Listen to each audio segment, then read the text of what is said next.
Welcome to the Nexus Unloaded podcast. This is Will Crozier. And I'm Zach Congonis. We are here to bring you the best solutions to your lifting problems. Through our real-world experience, we hope to break things down in a digestible, applicable, and entertaining way.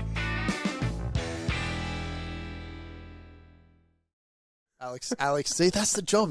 This is why you're not. I literally counted it. You fucked up the whole job. You should have counted it earlier. You just started. You jumped the gun. I'm excited. You're fucking 10 meters down. The gun just fired.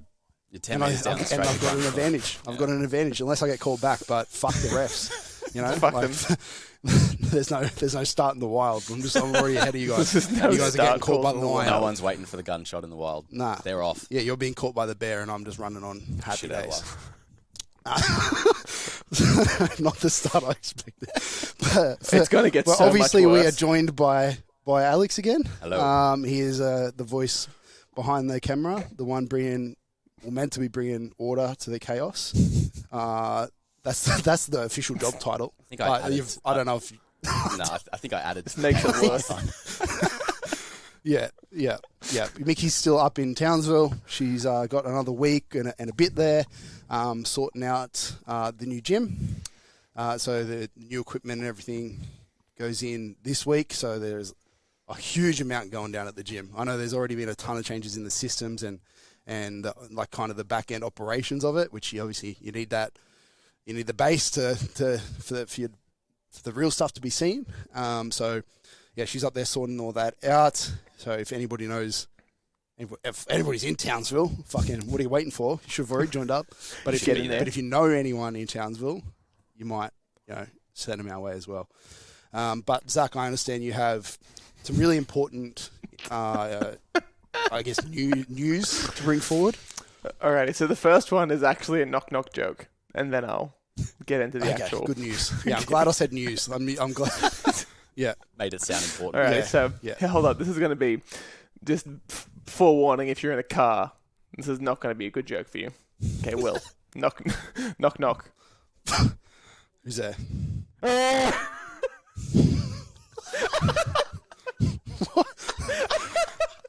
You should have given people like pull over the car or something. Just for anyone who's actually listening, Zach grabbed his microphone, put it into his mouth, and then just vocalized into it aggressively, and then just burst into laughter. So. Seems clear for me, but I have a feeling like the Spotify it's going to clip real bad. Going to absolutely clip out of that and just destroy people's speakers. Apologies to people's cars. So look, the backstory to that was... The backstory of that is before every one of these podcasts, we have some sort of technical difficulty. So a lot of time I just kind of spend sitting here fucking around with the microphone and like thinking of what noises I can make into it. And the funniest noises are when you put it all the way into your mouth and then talk. And then that was that. So I think the funniest noise that you've done on the podcast was was it a boar? Were you trying to imitate the wild pig. That was excellent. Yeah, bush pig. That's good. Have you got any more animals? Nah, I've legitimately only got things that'll offend people. Like 100% get us cancelled. Yeah, no, that's all I have. Yeah, we'll keep the last 5 viewers we got. When we want to stop the podcast, when we're at the end of the road, we'll just be like, "This is the way out," like rather than going off the way you want to be remembered, just go off and absolute burn the bridge explosion. Yeah.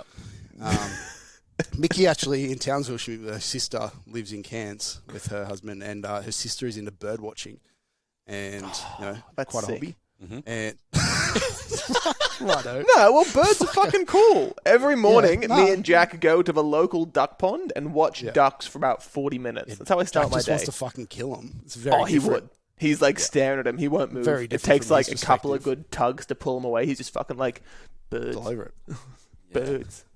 Yeah, but I said to her, did you see any, like, because they were like looking for like rare ones. And I was like, is there any ibises up there? Any good ibises or bush turkeys? Like, the two most prestige Iconic birds in the fucking history. And then I was curious because she's like, no, like obviously, no, not ibises. And I'm like, what about like rare ibises though? And I looked it up and I was like, here we go. I was like looking at it and there's actually fucking heaps of ibises, eh? What do you mean? Obviously, well, there's heaps of different like types of them. They're all different colours and like some are actually not like dirty bin birds and stuff. And it's, but still, obviously, the king is the classic Australian bin white chicken. They're so pretty. Overlord. I'll list them off. We have the African scarred ibis, the Haddada ibis, the straw neck ibis, the I'm not going to try to say that. What's the your favorite reunion one? What's ibis. your favorite one? I think that's where we can cut the list. We don't need it. The olive ibis kind of looks the People cutest. are tuning out. Well, what's your favorite one? The olive ibis, by far. Yeah. All right, I'm going to try and spot one for you, just for you. You watch it. Just watch it. Yeah, of course. Yeah. No hunting. No spotting. So, what else is going on, Alex? Life of a gym manager. What's happening? What's happening in here? Absolutely heaps, especially when Mickey isn't here. what a massive corner temperature. Absolutely heaps. We've got everything going. Yeah. No, it's good because we've got the open week from the 13th of Feb to the 17th of Feb. So that is our birthday week. Yeah. We turn 1 on Valentine's Day. How appropriate. How romantic. Yep. And, so if you have a sexual partner, buy them a gym membership. Yep. Buy them a gym membership. That's the perfect gift. Come get sweaty with the boys. That's what you want for Valentine's Day. But yeah, we've got open week. So staffed hours 9 a.m. till 5 p.m. from the 13th of Feb to the 17th of Feb. We have open gym, free training for all of the Gold Coast. Yeah. We hope to see a lot of the team down. We're hoping to get a few of the boys down from Brisbane as well. And get as many people into the gym and show them what we're about and what we've done in the last year in the space. Yeah, if you can, jump on a flight, flying in. Yep. Yeah. Save yourself $20, so it balances out in fact, almost. This will probably launch next Thursday when we've got 1 day left of open week. So make sure you book your tickets ASAP. Yeah. Oh, yeah. Let's just. At the start of the podcast, when we first started in the first few episodes, Mickey was trying to make me and Zach talk as if for the date it came out. So we would have to say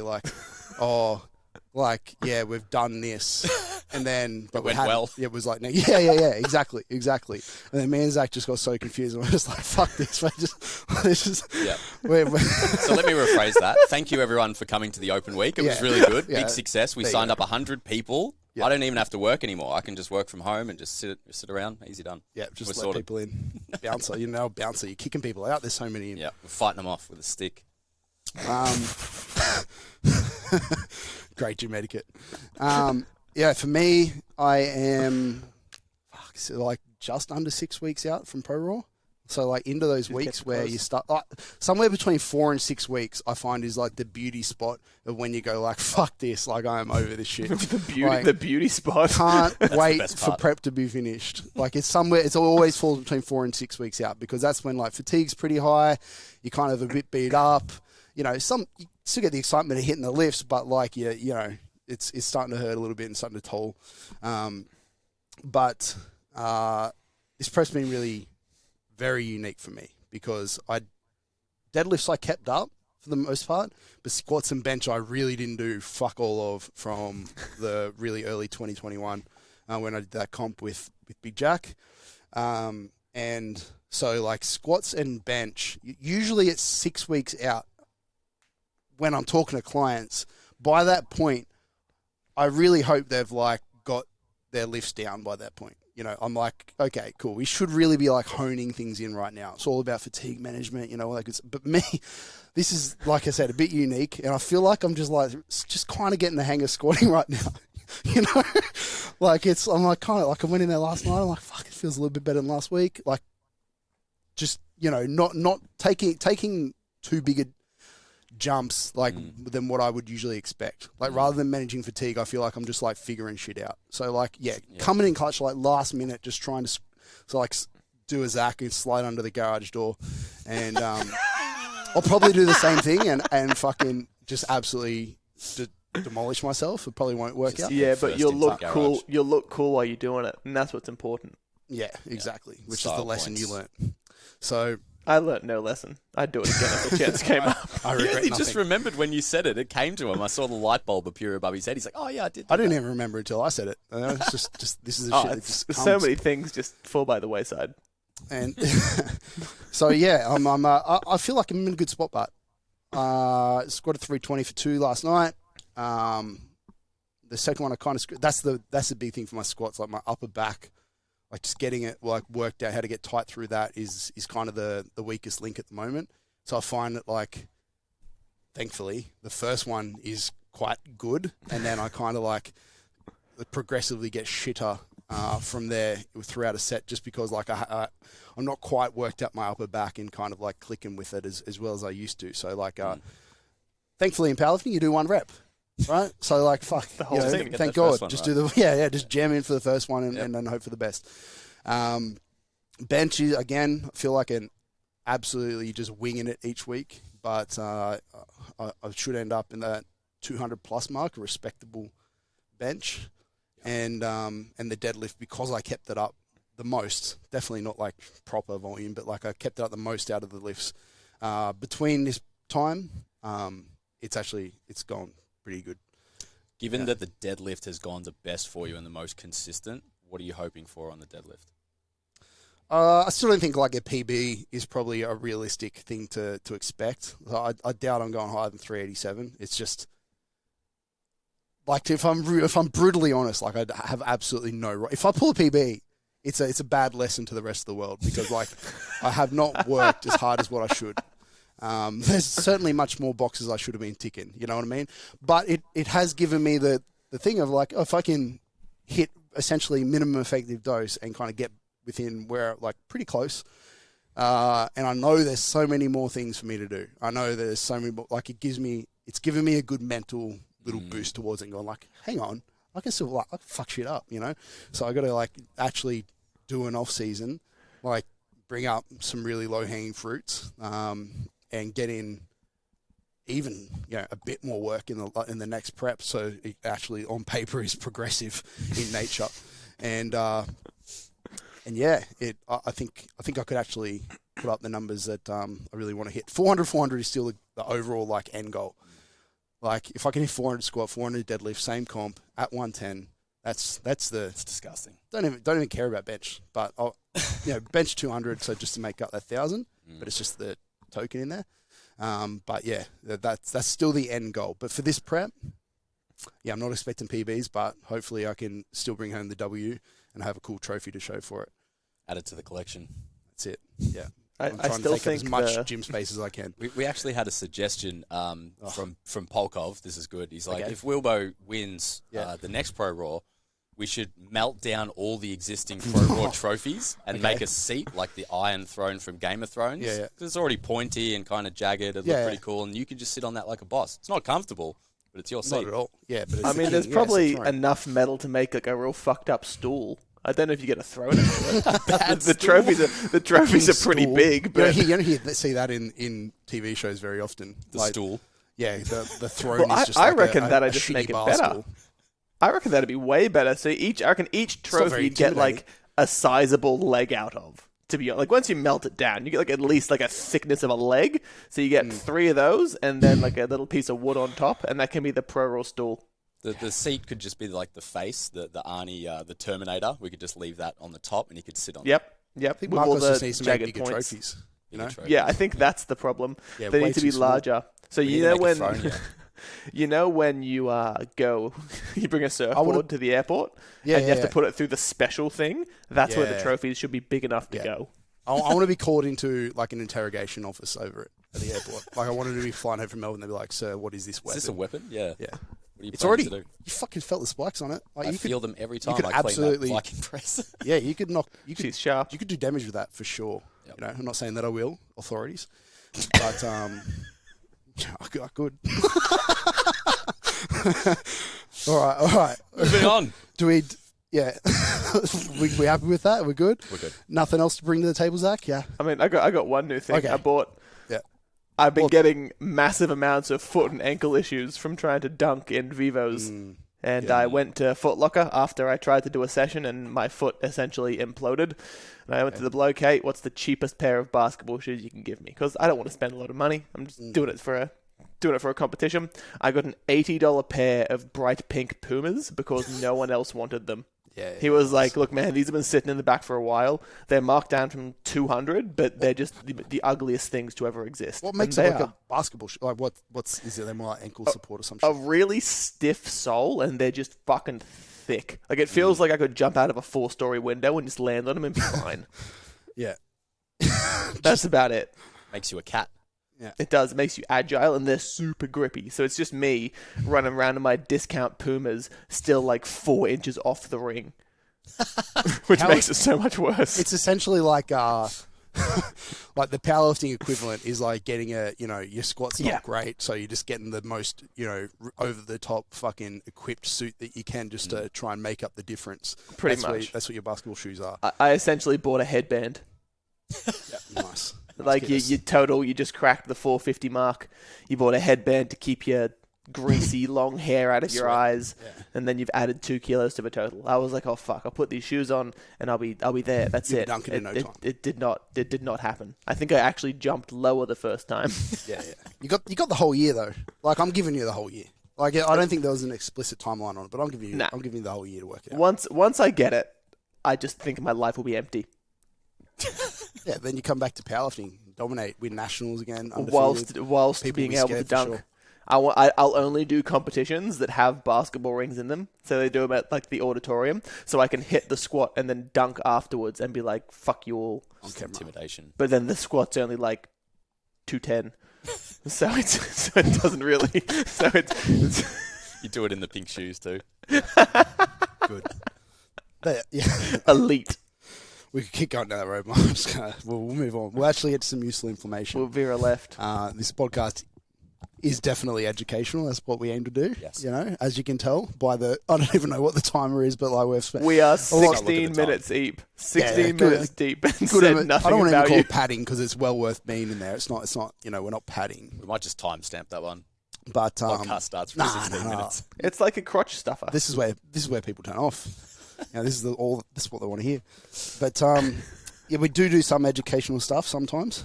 So I've got a bit of a list here, but give us a rundown, Zach. What are we talking about? We are going to be going through why it's important to have some semblance of general health as a powerlifter, to just not be a completely useless thing. Yeah, because sometimes people lose track of the fact that under this veil of knee wraps and wrist wraps and belts and things that make us look strong, we are still human underneath, and we're trying to get muscular and neurological and all these adaptations from the body, and so having our body work for us and not against us is usually quite a good idea. You know what I mean? But very often put to the side because powerlifting. Would you say like powerlifting is like the sport where you can get away with the most like shit? Like you just don't have like, because it's only strength, you can just like fucking completely slack off and everything and be unhealthy and get all this stuff and then and still do pretty okay. I reckon golf beats it. I reckon golf is the only sport that beats it. Golfers walk around. Who's that one? Who just Alex? Yes. John Daly. Yeah, the bloke who walks around with a physique, ciggy in his Super mouth. overweight. Yeah, smokes darts on the green. That's all right. The epitome of fitness. See that in And still powerlifting all the beats time. the shit out of everyone. My favourite thing is watching powerlifters go out after a squat and have a ciggy. It just makes me so happy. That's what I mean. It's in powerlifting too.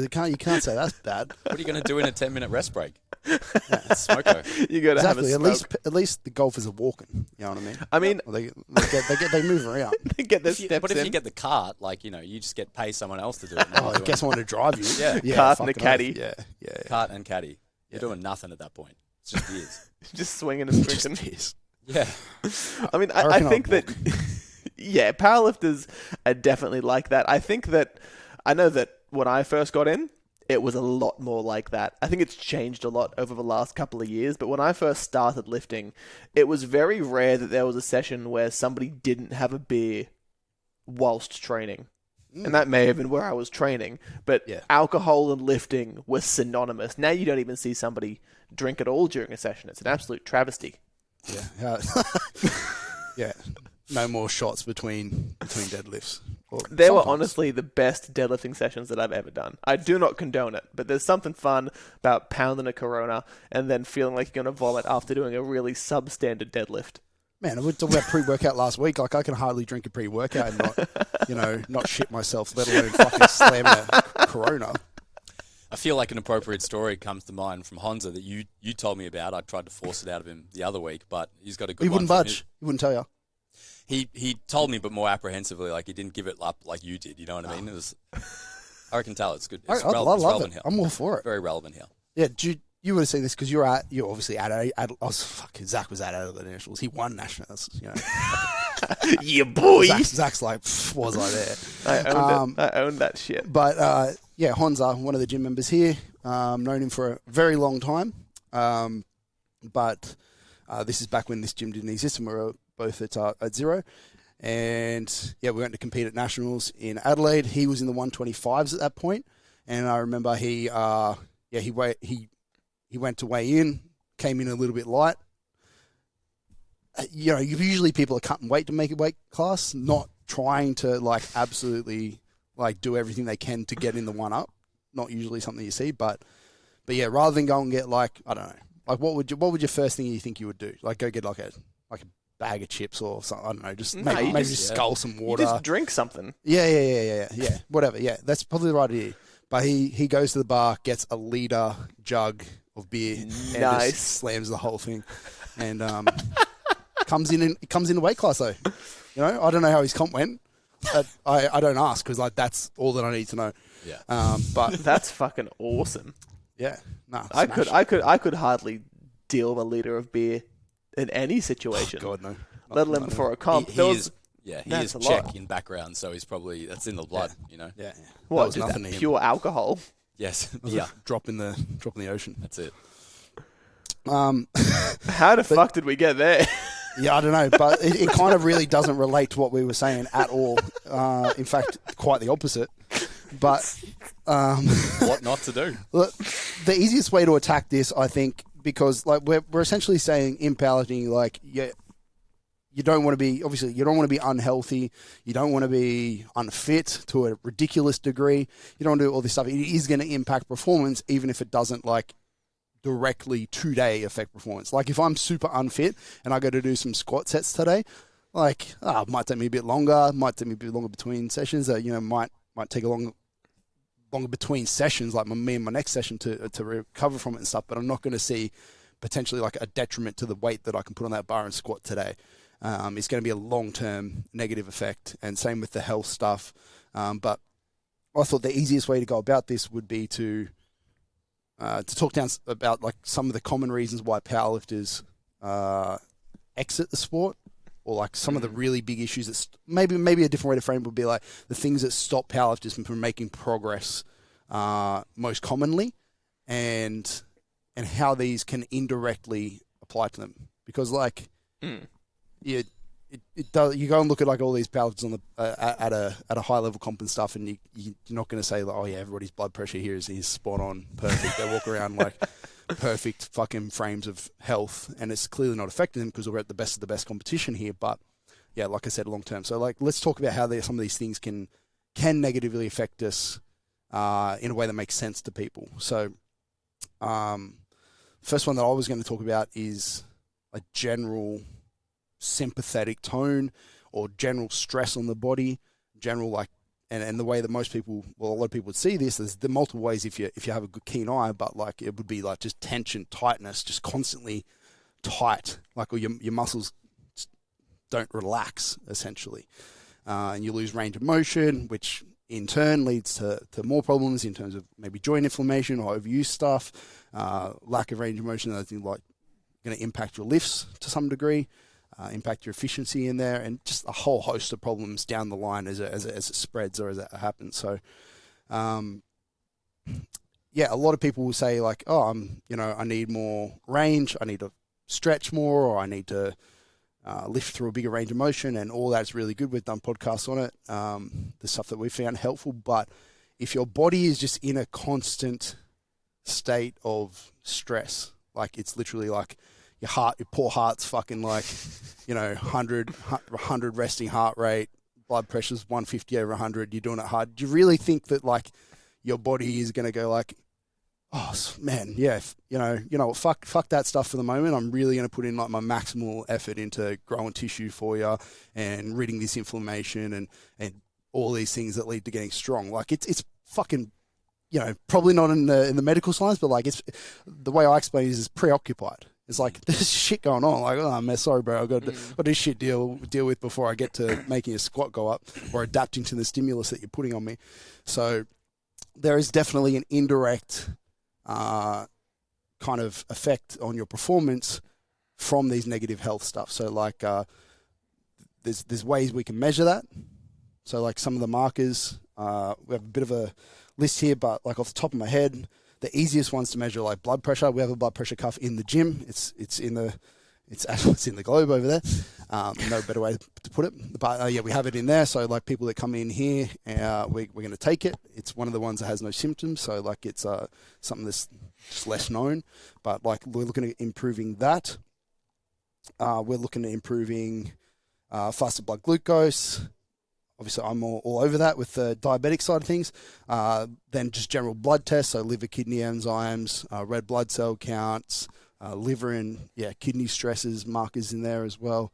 So like all of those things, like the more stress you can take off the body, essentially, the more freedom it's going to give you in things in like bringing that sympathetic tone down, and like whether it reflects in muscle tightness, and other ways as well. But that's the big one that I think a lot of powerlifters will go like, yeah. Like if you said to the average powerlifter like, that didn't know shit, like what are the side effects of powerlifting? Like that would probably be one of the more common answers, I think. Like, just fucking had no range, fucking felt tight all the time. Like it's a side effect of the sport for a good reason, but it's a side effect of the sport because of all these other bad reasons as well in the background.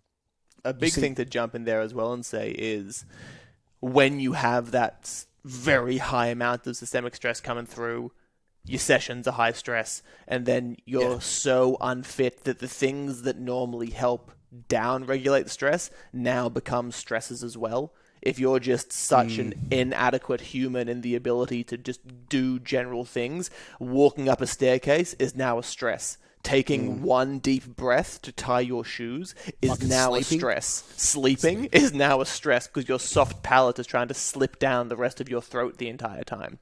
The things that are meant to decrease those stress inputs, which help you reduce that tone, you now don't have access to those methods, which makes it even harder. And that's kind of where you answer the question, how fit do you have to be as a powerlifter? Simply just fit enough to be a normal human. Like I very clearly remember when I was at my heaviest, I was always so bloated. There was one day in the shower that I looked down and I couldn't see the majority of my penis. And I was like, okay, this is where we turn this around, boys. We got to change this. Yeah.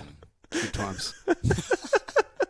You're right though. Like we've talked about cardio, we've done a whole episode on it, and its benefits and the way we would go about addressing it, and some of the protocols people should use, and some of the markers that people should look out for, like resting heart rate and general things like that. But it's a big topic in the industry as well. I feel like a lot of people are talking about it, which is fucking great. But to play the other side of it, like you said, it's not like we have to be of good fitness. Like it's not like we need to be like being able to just hang on boys, I'm going to run a 5K and hit like a good time. Like, I don't expect any of my lifters to be like that. Although I wouldn't be opposed to it. I just expect them to be like not terrible, like you said, like not having such negative, like just a middle of the line average person. If I could be fitter than a person who does nothing, or at least level to them, that's all I'm asking for here. So, like, actually, when I was looking into the symptoms behind what turned out to be my type 1 diabetes, that we were trying to. I knew that the glucose was kind of fucked because I measure that shit as part of just my health protocol measuring, and thought that it might be type 2, which is basically like heavy insulin resistance.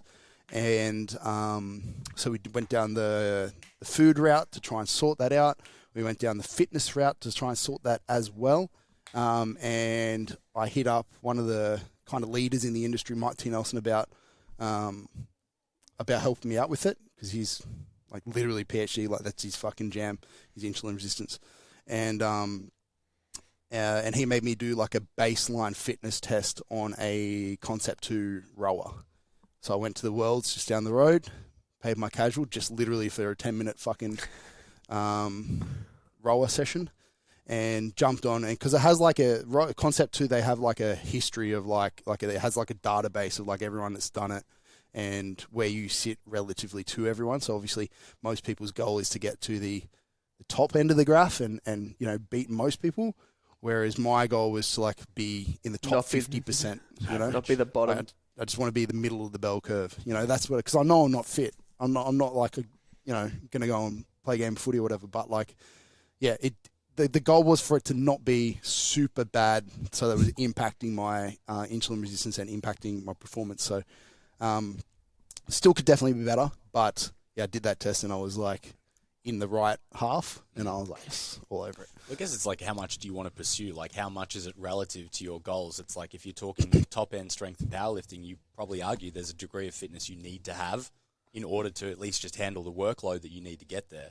Yeah. But for you, it's like, well, do you really want to go that hard and be above average in this domain and then maybe be, you know, less good in your desired field of outcome in powerlifting? Yeah, well, obviously, yeah, it all comes back to the goal. But if you just want to be a half-distance powerlifter and get there, like, yeah, I still argue that I don't think that if you're like have a decent baseline of fitness, like you're not struggling and your health markers and your fitness markers like resting heart rate are in a pretty good spot.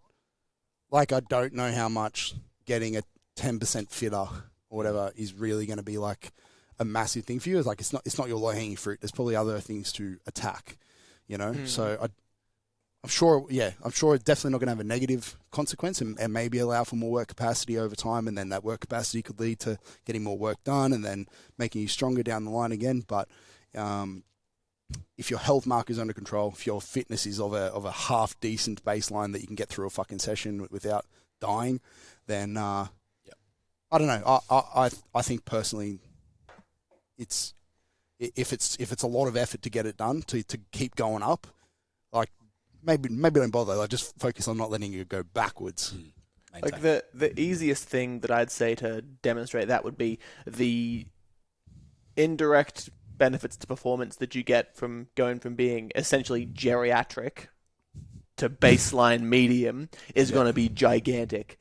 Yes. The indirect improvement to performance you get from being baseline average to fitter than most people is going to be not negligible, but it's not as big as a jump as from geriatric to half not shit.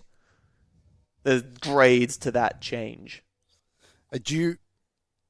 There's another thing, like, I know we've already done that episode on cardio and that, but I quickly want to jump into it because it's a bit of an industry thing at the moment, but because you did a post on cardio just recently, and the kind of punchline of your post was to just kind of do something, get it done in whatever fuck kind of suits you.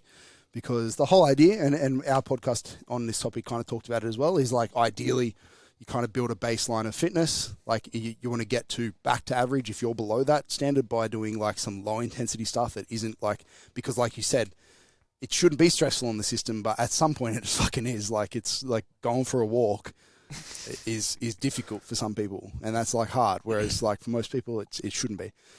So if that's your level of fitness, you need to like do some low level shit to get back up. Like, you shouldn't at that level be going and trying to attempt to do hill sprints. It's really probably not going to be a great outcome for you. It will not end well. Even if you do have the Goggins mindset about it. Even if you're like, if you're full Goggins, but you're so unfit, like it's still not like you're going to get 2 sprints in and just fucking die.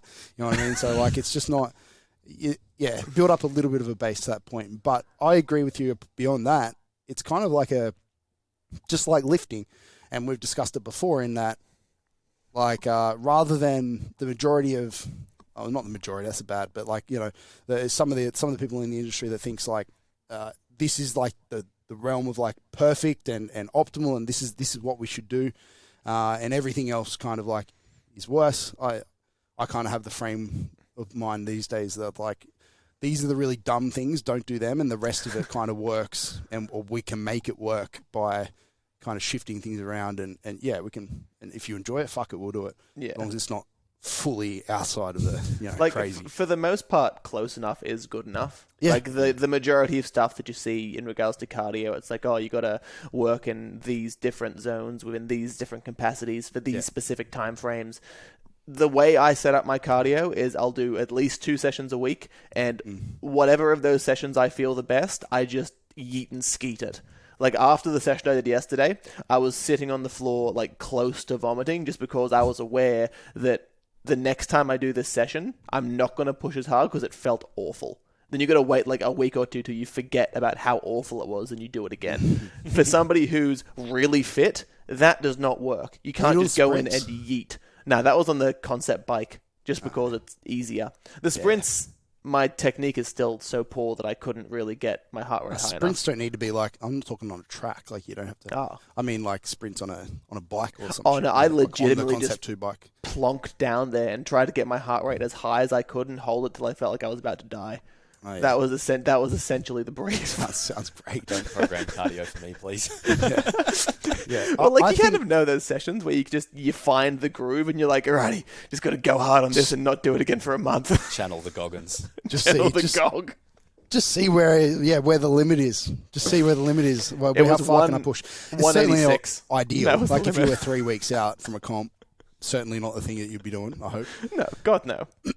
But for me, I agree in that, like, even once you pass that baseline, for me, I would much rather do 10 minutes of sprints, like, you know, maybe X amount of time on, X amount of time off,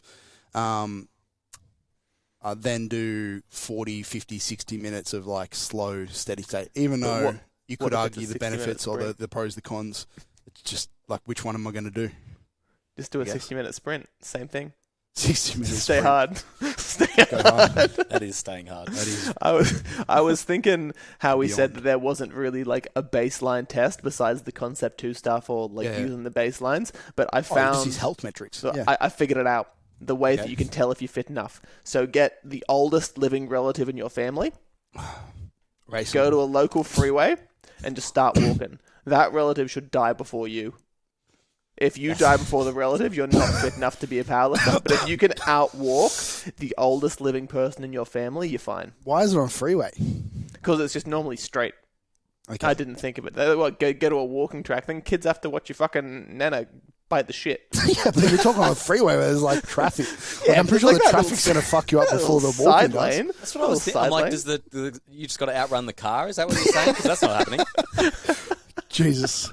I don't know. I didn't say I thought it through. That just wasn't thought through. Yeah. Yeah, that's all right. That's all right. We'll come back to that analogy. I'll percolate on it. So what else have we got here? So the low-hanging fruit. Like, what are the actual low-hanging things to make sure that you're not useless? Yeah, that was the other one. We kind of already mentioned it a bunch of times, fair. but like being able to get through a relatively decent amount of work. Like if your health or your fitness or your just body in general, maybe it's like joints or whatever.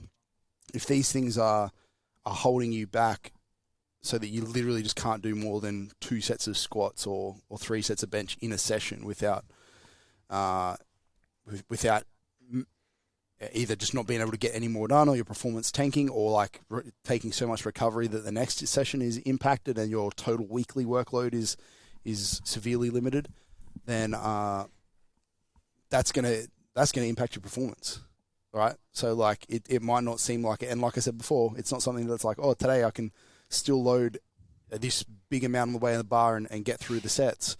It's absolutely long term going to hold you back on that as well. So we had the some of the other stuff that we've already talked about, the indirect, but then this is it's just your general work capacity. That's another one that I think long term holds powerlifters back.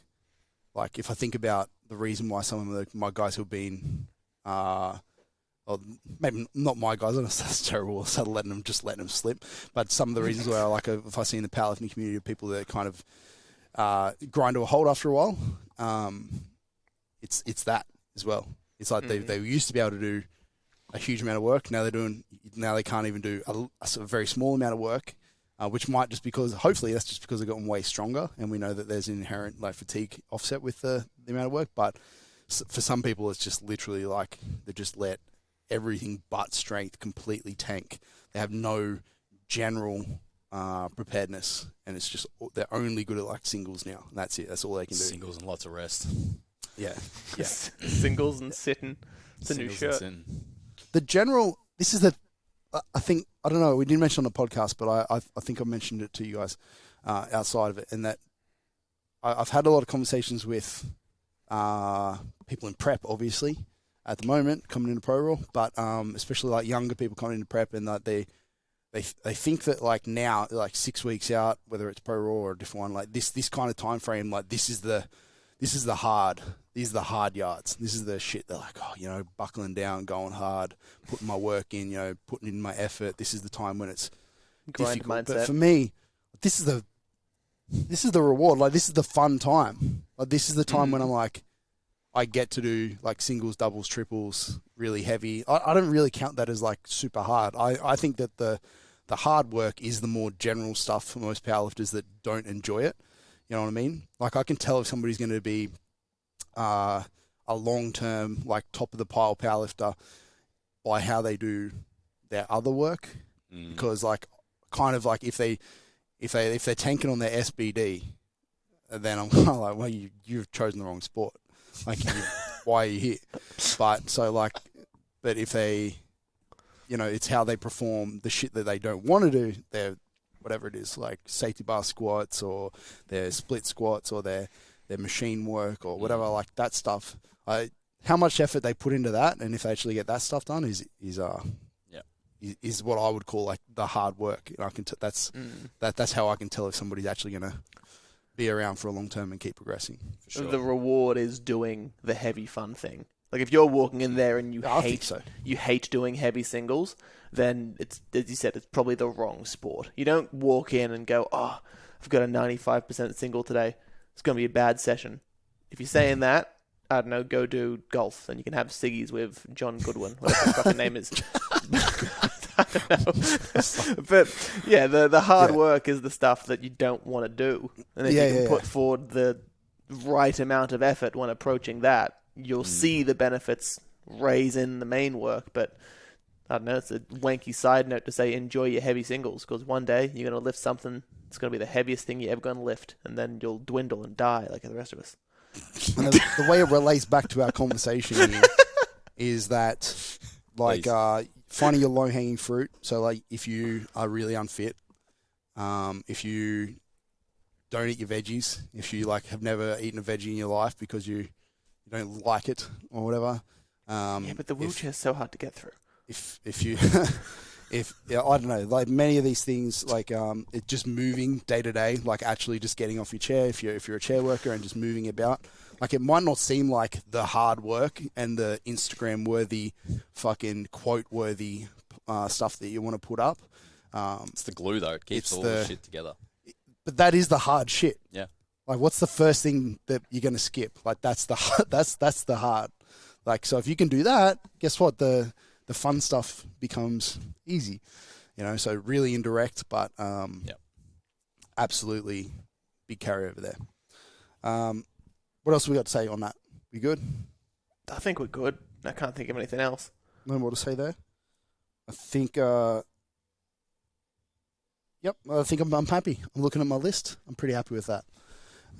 But yeah, it's just a roundabout way of saying, like, all these little indirect things that we do, just maintaining a complete, like, getting blood work every now and then and checking that your body's working for you and not against you, doing a little bit of, like, moving around day to day, getting to a base level of fitness. All this stuff is where I expect my powerlifters to be. I'm not, as much as we like to, and the fitness industry likes to, like, preach on about, cardio is not going to kill your gains, so you should be doing heaps of it. Like, I don't expect all my guys to be, like, just